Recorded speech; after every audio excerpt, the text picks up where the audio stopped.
Protest भी किया, उनको डिटेन भी किया गया है। देखिए, मैं इस पूरे एविक्शन प्रोसेस के खिलाफ। दूसरी पार्टियां तो 2 दिन से जाग गई, लेकिन मेरी पार्टी अकेली पार्टी थी जिसने 2 महीने बराबर एजिटेशन स्टेट के हर ज़िले पे की, तहसील पे की, ब्लॉक पे की। मेरे ख्याल में मेरी पार्टी ने 2 महीने में तकरीबन 50 जगहों पे, डिस्ट्रिक्ट हेडक्वार्टर और तहसील हेडक्वार्टर, सब डिवीज़न हेडक्वार्टर पर एजिटेशन किया और हज़ारों की तादाद में लोगों ने उसमें पार्टिसिपेट किया। उस वक़्त कुछ पार्टीज़ को लगता था ये होना नहीं है, तो इसलिए चुप करके घर में बैठ गए, कोई आवाज़ नहीं उठाई। कोई किसी पार्टी का सड़क पे एक आदमी नहीं आया, स्टेटमेंट दिया और बात ख़त्म कर दी। जब हम गवर्नर साहब से तकरीबन 3 हफ्ते पहले मेरी बात हुई और उसी एजिटेशन के दौरान उन्होंने बताया कि सब ये एजिटेशन ख़त्म नहीं होगी हमारी पार्टी अगर आप इन गरीब लोगों की घर को गिराना या नोटिस देना बंद नहीं करेंगे तो तब तक। तो बड़ी सोच समझकर गवर्नर साहब ने कहा ठीक है, हम इनको माफ़ कर देंगे। लेकिन उसके बाद भी हमने तकरीबन 1-1.5 हफ्ता इंतज़ार किया कि हमने देखा कि नोटिस बराबर जा रहे हैं और डेट्स बराबर घर वालों को दी जाती हैं, लोगों को कश्मीर में भी और यहाँ भी लाखों लोगों को, और कुछ जगह बोर्ड भी लगाए दिए टेक ओवर करने के ज़मीन। तो मैंने होम मिनिस्टर अमित शाह साहब से टाइम मांगा, मैं उनसे मिला और उनको मैंने बताया कि गवर्नर साहब ने मान लिया है लेकिन उसके बावजूद भी हो रहा है। तो उन्होंने मुझे यकीन दिया कि हम किसी घर को छेड़ेंगे नहीं, आपको यकीन देंगे, और गरीब आदमी को तो बिल्कुल नहीं छेड़ेंगे। तो जब सियासी दूसरी पार्टियों ने देखा कि अब सरकार ने इंस्ट्रक्शन दे दी, कोई हाथ नहीं लगाना है, तो तब जाके वो बाहर निकली है। अब क्या निकलने का फ़ायदा, जिस वक्त निकलना था उस वक्त तो निकले नहीं। अब तो जब मालूम हो गया कि भाई हो गया, तो अब कि भाई हम भी शहीद हैं, हाँ शहीदों वाला हम भी सर्टिफिकेट लेंगे, ऐसी बात हो रही है आज। तो मैं चाहूँगा, अब एक ही मांग मेरी है कि जहाँ होम मिनिस्टर और होम मिनिस्टर ऑफ इंडिया और हमारे गवर्नर साहब ने ये मान लिया कि अब उन्होंने तंग करना लोगों को बंद कर दिया है, अहकाम जारी कर दिए हैं, लेकिन वो अहकाम आगे डीसी वगैरह सबको अहकाम जारी हुए।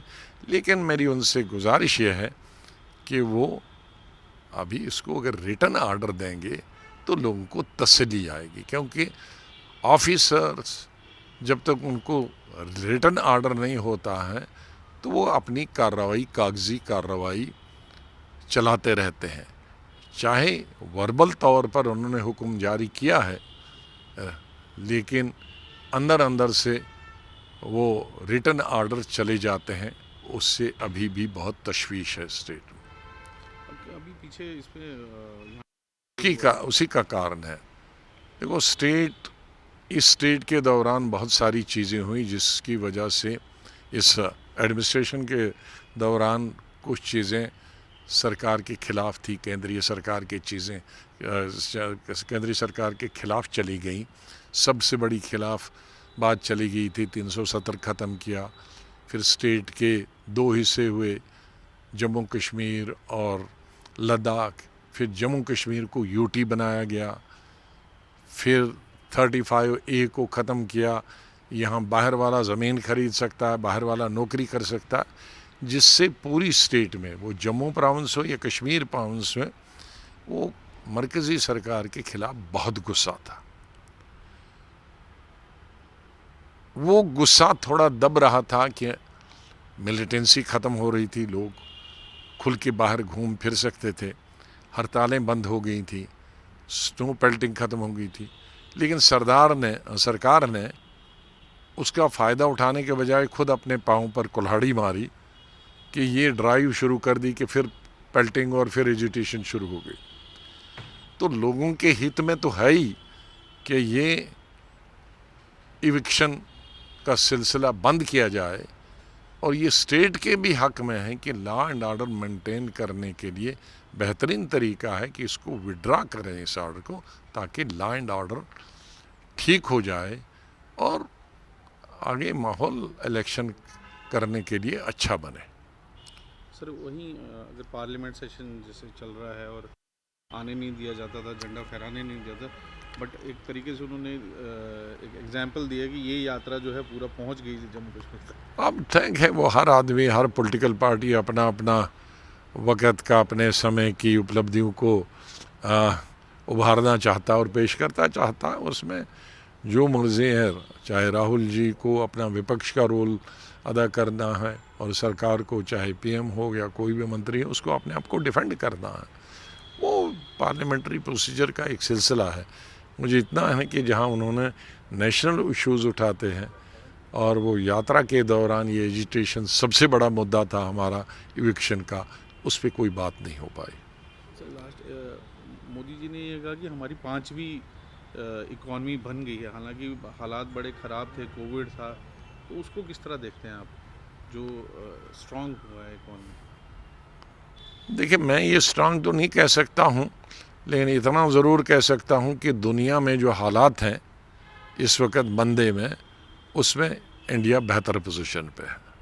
इसमें कोई किसी को अच्छा लगे या किसी को बुरा लगे, या शायद कांग्रेस होती या दूसरी पार्टी तो भी होता है, या आज इत्तेफाक हो, लेकिन बाई चांस आज बीजेपी पावर में है।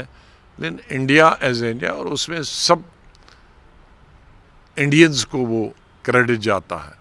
ठीक है, गवर्नमेंट जो होती है at the helm of affairs, वो क्रेडिट लेना चाहिए, लेकिन एज इंडियन उसको सब इंडियंस को क्रेडिट जाता है कि सब अपना अपना काम कर रहे हैं, अपनी अपनी जगह कर रहे हैं, अपनी अपनी प्रांतों में सरकारें, विभिन्न पार्टियों की सरकारें हैं, वो अपना काम कर रहा है। तो कुल मिला के फिर एक वो देश को क्रेडिट जाता है। लेकिन मैं उसको क्रेडिट, जहाँ केंद्रीय सरकार सिर्फ अपनी पार्टी के लिए लेना पाएगा, जाहिर है फॉरेन पॉलिसी और इकोनॉमिक पॉलिसी उनके हाथ में होती है, लेकिन समूचे भारत का उसमें हिस्सा है। सभी पॉलिटिकल पार्टीज़ का उस वातावरण को, उस माहौल को बनाने में उनका भी हिस्सा है। नमस्कार, मैं हूं मानक गुप्ता। अगर आपको हमारा ये वीडियो पसंद आया हो तो इसे लाइक और शेयर जरूर करें, और हाँ, हमें सब्सक्राइब और फॉलो करना ना भूलें, ताकि आप देश और दुनिया की कोई खबर मिस ना करें। तो जुड़े रहिए हमारे साथ और देखते रहिए न्यूज़ 24।